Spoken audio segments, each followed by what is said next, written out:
It is almost time for the 2020 World Junior Championship Tournament to get underway. Today we're going to take a look at how the groups are done up for this year's tournament and give you a quick preview for each team. We'll discuss the tournament coming up next.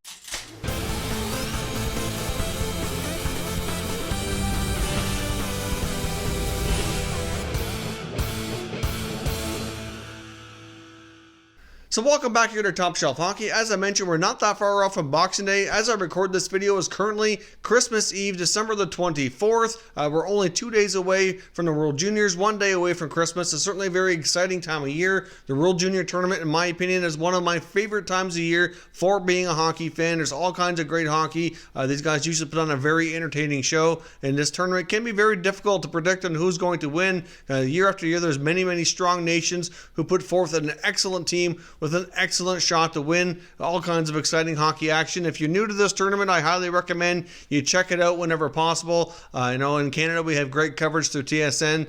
In other countries, certainly you want to check out what your options are for your local broadcasters or streaming, because it's something that you don't want to miss if you're a big hockey fan. Now let's dive in and take a look at the 10 teams in the tournament and how the groupings are set up this year. Now, as you can see, Group A features 5 countries. We have Team Sweden, Team Finland, Team Slovakia, Team Switzerland, and Team Kazakhstan. Now, we'll get into each team here a little bit deeper here momentarily. Clearly, the way the teams finished in the past certainly have an impact on the groupings for the future. And Group A this year certainly is not the strongest. I would say Sweden and Finland are likely the 2 strongest teams there in the group for sure. The Slovaks, the Swiss, and the Kazakhstan are lacking a lot of NHL caliber prospects. So we'll see how they can make out against the Finns and the Swedes, but they'll certainly be the 2 top teams in Group A. Now, jumping over to look at Group B, we have several teams that are really strong in this group, starting off with Team Canada, Team USA, Team Russia, Team Czech Republic, who was your host nation this year, and Team Germany. Those 5 countries are all relatively strong. Of course, Canada, US, and Russia leading the pack there, but Germany's a team who's come a long way over the past few years, and certainly not a team you want to take lightly. And the Czech Republic as the host nation, certainly no slouch either. So certainly some really strong teams in Group B. Now let's take a quick preview here of all the different countries, and I'll give you an idea, some key players to look out for, as well as what to expect from each nation.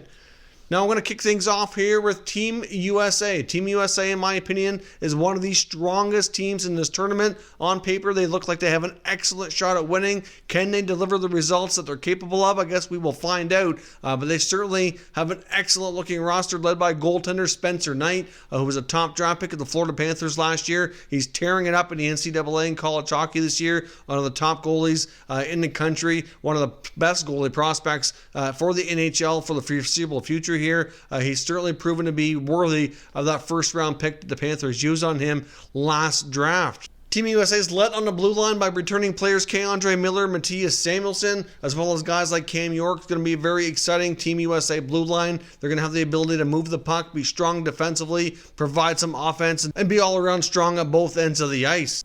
Now, of course, up front, this team is absolutely loaded with stud players like Alex Turcotte and Cole Caulfield. Of course, they're both returning players. They play together at Wisconsin. Cole Caulfield's certainly going to be a sniper at this tournament. I expect big things out of him. He's been a sniper in college hockey. He was a sniper all of last year playing for Team USA, mostly alongside Jack Hughes. But, of course, he's proven this year that he doesn't have to play with a great playmaker like Hughes to be successful. And I think he can continue to tear it up here with Turcotte as his pivot down the middle. But of course, those are not the only 2 weapons for Team USA. They've also got other guys, returning players like Oliver Wahlstrom, who was recently on loan from the New York Islanders. They have other upcoming prospects like Bobby Brink and Arthur Kaliev, as well as other NHL prospects like Trevor Zegras and Nick Robertson and John Beecher. This team, like I said, is absolutely loaded with a combination of skill, speed, and ability to score up front. So on paper, like Team USA is a very dominant country here. Now, of course, being in Group B with a lot of those other dominant countries, like I mentioned, like Canada and Russia, they're certainly going to face some stiff competition. Can they deliver the results that this team appears to be capable of and win a gold medal? I would certainly put them in the conversation for a gold medal or the the other medals as well. I do expect big things from Team USA this upcoming tournament. Staying with some of the powerhouses in Group B, let's take a quick look here at Team Russia, who's going to be led by a 2020 draft-eligible 17-year-old star goaltender. Yaroslav Askarov is going to gain a lot of attention as being one of the best goalie prospects around the world, who's likely going to be a future star in the NHL. He's likely going to be another top 10 pick. And like Team USA, who has a high draft pick to goaltender like Spencer Knight, obviously Askarov is going to prove to be a big part of the Russian team and will ultimately be a big part of their success moving forward here. They're going to have stiff competition, like I mentioned, with USA against teams like US and Canada in the preliminary round, but I do believe Russia is a team that you don't want to sleep on. They very well could come away with a couple of big wins against their rivals. Of course, they're going to be led on the blue line by Habs prospect Alexander Romanov. Of course, Romanov is one of the top defenders in the KHL, and certainly a player that Montreal Canadiens fans are excited to have come over and hopefully join them as early as next year, which is what is being projected right now. This is going to be a tournament for Romanov to absolutely star and show the world just how good he is, and he'll certainly be a huge player for Team Russia. Of course, they're going to be led up front by guys like Grigory Denisenko, who was a top scorer in last year's tournament. As a returning player, he's going to be huge for this country, as well as a guy like Vasily Podkolzin, who was a high pick in the 2019 draft by the Vancouver Canucks. Those guys are going to lead the offense for Team Russia, and they're certainly, like I said, are going to be a very entertaining team to watch, and a team that other countries are not going to want to take lightly. And then that takes us over to the other dominant team in Group B, Team Canada. Now, of course, in the past, we've quite often seen Team Canada have very strong teams, not always live up to expectations, not always live up to the hype, but I think this year's team certainly has a chance to rebound from last year's team, who disappointed in the tournament, finished much lower than they expected to, and certainly bounce back and have a shot at a gold medal once again in 2020 in the Czech Republic tournament here. Now, the only big question mark for me is goaltending. Could it be Olivier Rodrigue? Could it be Nico Daws starting? It's not really quite clear exactly who's going to be the clear-cut starter. I guess we'll find out as this tournament goes on. And they do have some solid goaltenders in those guys, but I'm not really sure that they have the stud goaltenders like we've seen have them in the past who can carry the team in case the defense lets them down. But their defense is going to be relatively strong for sure. Team Canada is going to have a very solid blue line. Team Canada is going to be led by returning defenders Ty Smith and Jared McIsaac, who's certainly likely going to play a big role for this team. I mean, Ty Smith's very versatile, can play in all situations, and very well could likely lead this blue line in minutes. Of course, they've also got guys like Kalen Addison and 2020 draft-eligible defenseman Jamie Drysdale, who's an incredibly smart defender. And Drysdale's certainly going to have a major opportunity to kind of get the world to know him a lot better as we head into the 2020 draft. He's a very intelligent defender who's good at both ends of the ice, and I think he'll likely earn more ice time as this tournament goes on. Of course, you have all that, plus you still have star defenders like Bowen Byram and Jacob Bernard-Docker. So this blue line for Team Canada is absolutely stacked. They have a solid blue line who can defend well, produce some offense, move the puck, and they're going to be a force to be reckoned with all tournament long.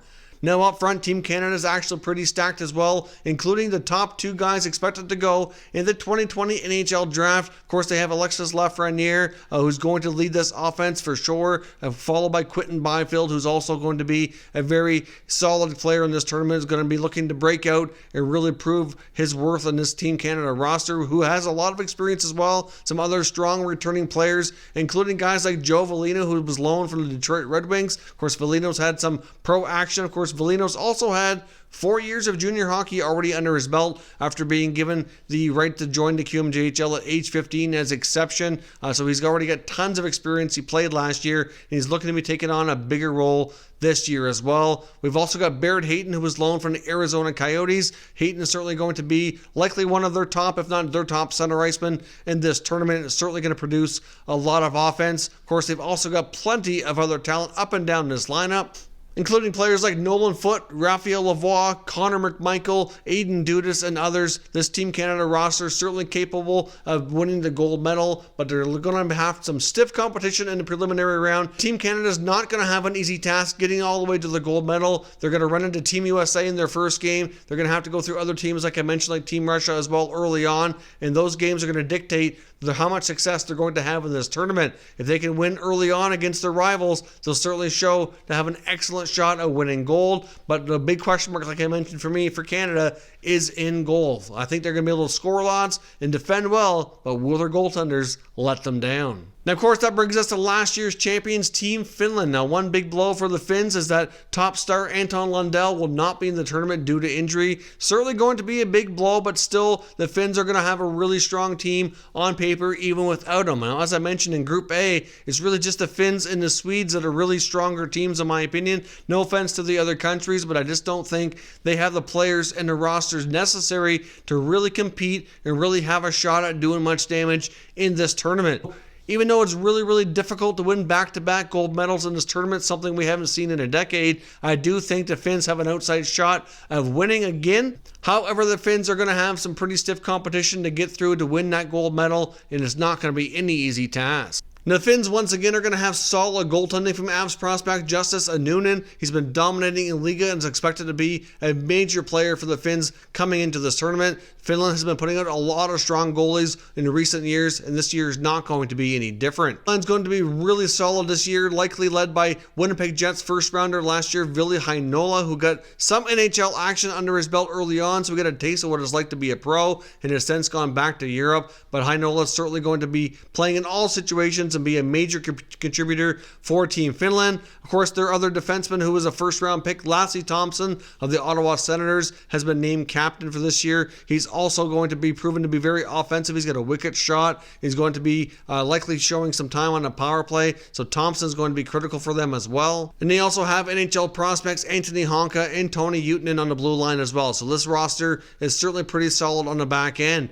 Now, looking at the forward group for Team Finland, the Finns will be led by LA Kings prospect Rasmus Kupari, who's going to be playing in his third World Junior Championship tournament. He's already got 2 tournaments under his belt. This will be his last year of being eligible, but the Kings did loan him to go play for Team Finland, and he's going to be a big part of their success. Now, Team Finland has a unique situation here as well. Not only are we going to be seeing the top few prospects for the 2020 NHL Draft playing in the World Juniors this year, but we have the projected 2021 first overall selection likely making his debut here for the Finns as well, and that's Aatu Raty. Now, I know 2021 NHL Draft certainly seems to be a long ways away, but he's a dynamic offensive forward for the Finns, and right now he's projected to be a really solid player who's likely going to be going in that first overall selection, at least as of right now. So the Finns are going to be a very interesting team to watch. Be interesting to see if they can win back-to-back gold medals, and like I said, at the very least, they're going to have a lot of great NHL caliber prospects that you're going to want to keep your eye on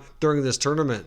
Now, of course, the other powerhouse in Group A, it would be Team Sweden. Now, the Swedes are certainly going to have a very solid blue line here yet again, led by Maple Leaf prospect Rasmus Sandin. Of course, he was loaned from the Leafs to go over and play for Sweden. He got a taste to be what it's like in the NHL this year early on. He's had a fair bit of AHL experience as well. So Sandin has proven that he's going to be a pretty solid NHL defenseman. It's just a matter of time before he has a regular spot on the Leafs blue line. Of course, he was playing in the Ontario Hockey League prior as well, so he's used to playing in North America. He's certainly adjusted quite well over there, but he's going to be able to go back over on the big ice, play for Sweden, and certainly have a huge impact. Now, of course, along with Sandin, you have 2019 first-round selection Victor Soderstrom of the Arizona Coyotes, who's going to be a big role on that blue line as well, along with Oilers first-rounder Philip Broberg. So the Swedes have been putting out a lot of solid defensemen, something they've been doing for quite some time now.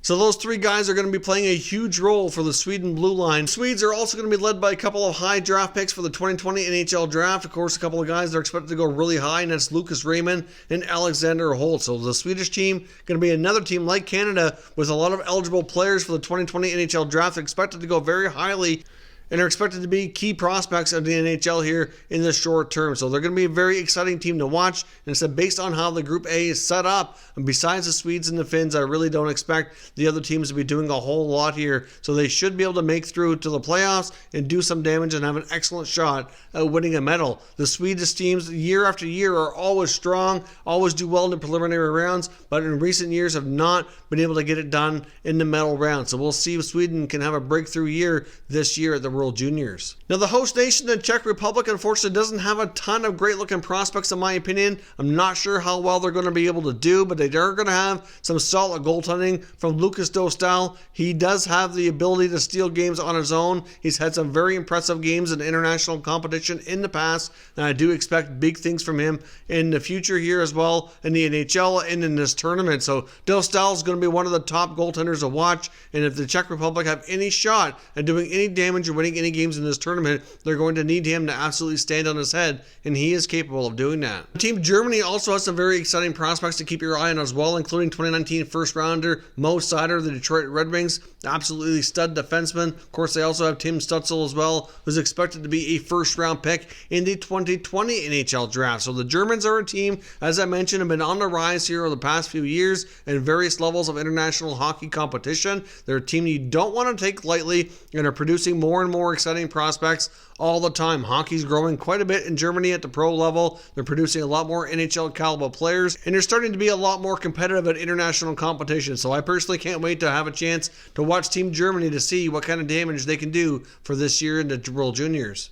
So in my opinion, there's really 5 teams that I think are capable of winning the gold medal. In Group A, you've got Sweden and Finland. In Group B, you've got Canada, USA, and Russia. All 5 of those countries are fully capable. Only 3 of them will walk away with a medal. Of course, like I said, some of those other countries could surprise us, but those are going to be the main ones to watch with the most NHL caliber talent. And the bulk of the viewers and subscribers of this channel mostly watch for NHL coverage, which is why I'm mostly focused on NHL prospects and what to look out for in this tournament. So certainly stay tuned. Like I said, you're going to want to watch this tournament very closely. There's going to be a lot of great, exciting hockey. There will be plenty more coverage of this tournament as it goes along, talking about the results and what to expect here in the medal round, so stay tuned for that. But for right now, I'd love to know what your predictions are for the World Junior Championship Tournament getting underway here in just a couple of days on December the 26th. Which nation do you predict to win a gold medal this year at the World Junior Championships? Let me know down in the comments and we'll continue the conversation. If you're new to the channel, consider subscribing and turning on your notifications so you don't miss any future content, and give this video a thumbs up if you enjoyed it as well. I'd appreciate it if you did. As always, thank you for watching, and I will catch you next time.